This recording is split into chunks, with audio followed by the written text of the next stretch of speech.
Birthday సినిమాలో act చేసే చిన్న యువతరం వాడు రాము అనేటువంటి ఆయన బర్త్డే. ఆయన చేసిన పిక్చర్స్ అన్నింటిలోకి కందిరిగా పిక్చర్స్ గోల్డ్ అవార్డులు రివార్డులు వచ్చాయి. అదీగాక ఇంకా చాలా బకెట్లో యాక్ట్ చేశాడు. కానీ మేము పెద్దవాళ్ళం కదా నాన్న ఈ తరం పిక్చర్స్ చూడం, పెద్దవాళ్ళం కదా ఓల్డ్ పిక్చర్స్ చూస్తాం. వాళ్ళ గురించి మాకు బాగా తెలుసు. ఇప్పుడు వాళ్ళ గురించి ఏదో పేరు వింటున్నప్పుడు మాకు బాగా అంత ఉండదు. కానీ మేము ఎప్పుడైనా దాన్ని చిన్న పిల్లలు చేస్తే వింటూ ఉంటాం కాబట్టి మా అతని పేరు కూడా బాగా పరిచయం. అందులో ఆయన ఇంకొక సినిమాలో యాక్ట్ చేస్తారు, మాకందరికీ ఇష్టం. ఆయనతో పాటు ఇంకొక ఆడపిల్ల కూడా ఉంది. మీరు చెప్పగలరా?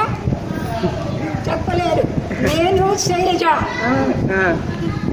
అవునా? అవునవును. 10 పిక్చర్స్ చాలా చేశారు. అన్ని వృద్ధుల ఆ పిక్చర్స్ అంత పరిచయం ఉండదు కాబట్టి ఎక్కువగా చూడం.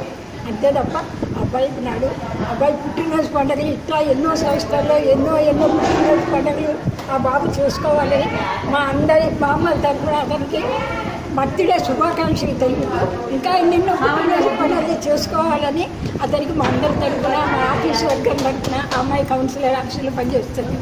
వాళ్ళ ఆదివారం కదా మా ఆఫీస్ వాళ్ళు ప్రెసిడెంట్ గారు వాళ్ళు రాలేదు. ఈ అమ్మాయి ఇక్కడే ఓటింగ్ లాడ్జ్ ఉంది, ఇక్కడే ఉంటుంది పాప.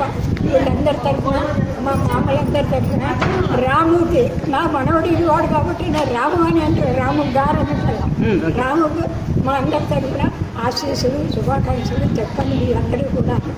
ఇంకా ఎన్నో పిక్చర్లలో అతని హీరోగా వేస్తూ మమ్మల్ని అందరినీ కూడా యువతరాలందరినీ కూడా ఆనందింప చేయాలని, కందిరిలాగా ఇంకా ఎన్నో అవార్డులు రివార్డులు అతనికి రావాలని మా పెద్దలందరం కూడా అతని పుట్టినరోజు పండుగన మేమందరం అతన్ని ఆశిస్తున్నాం.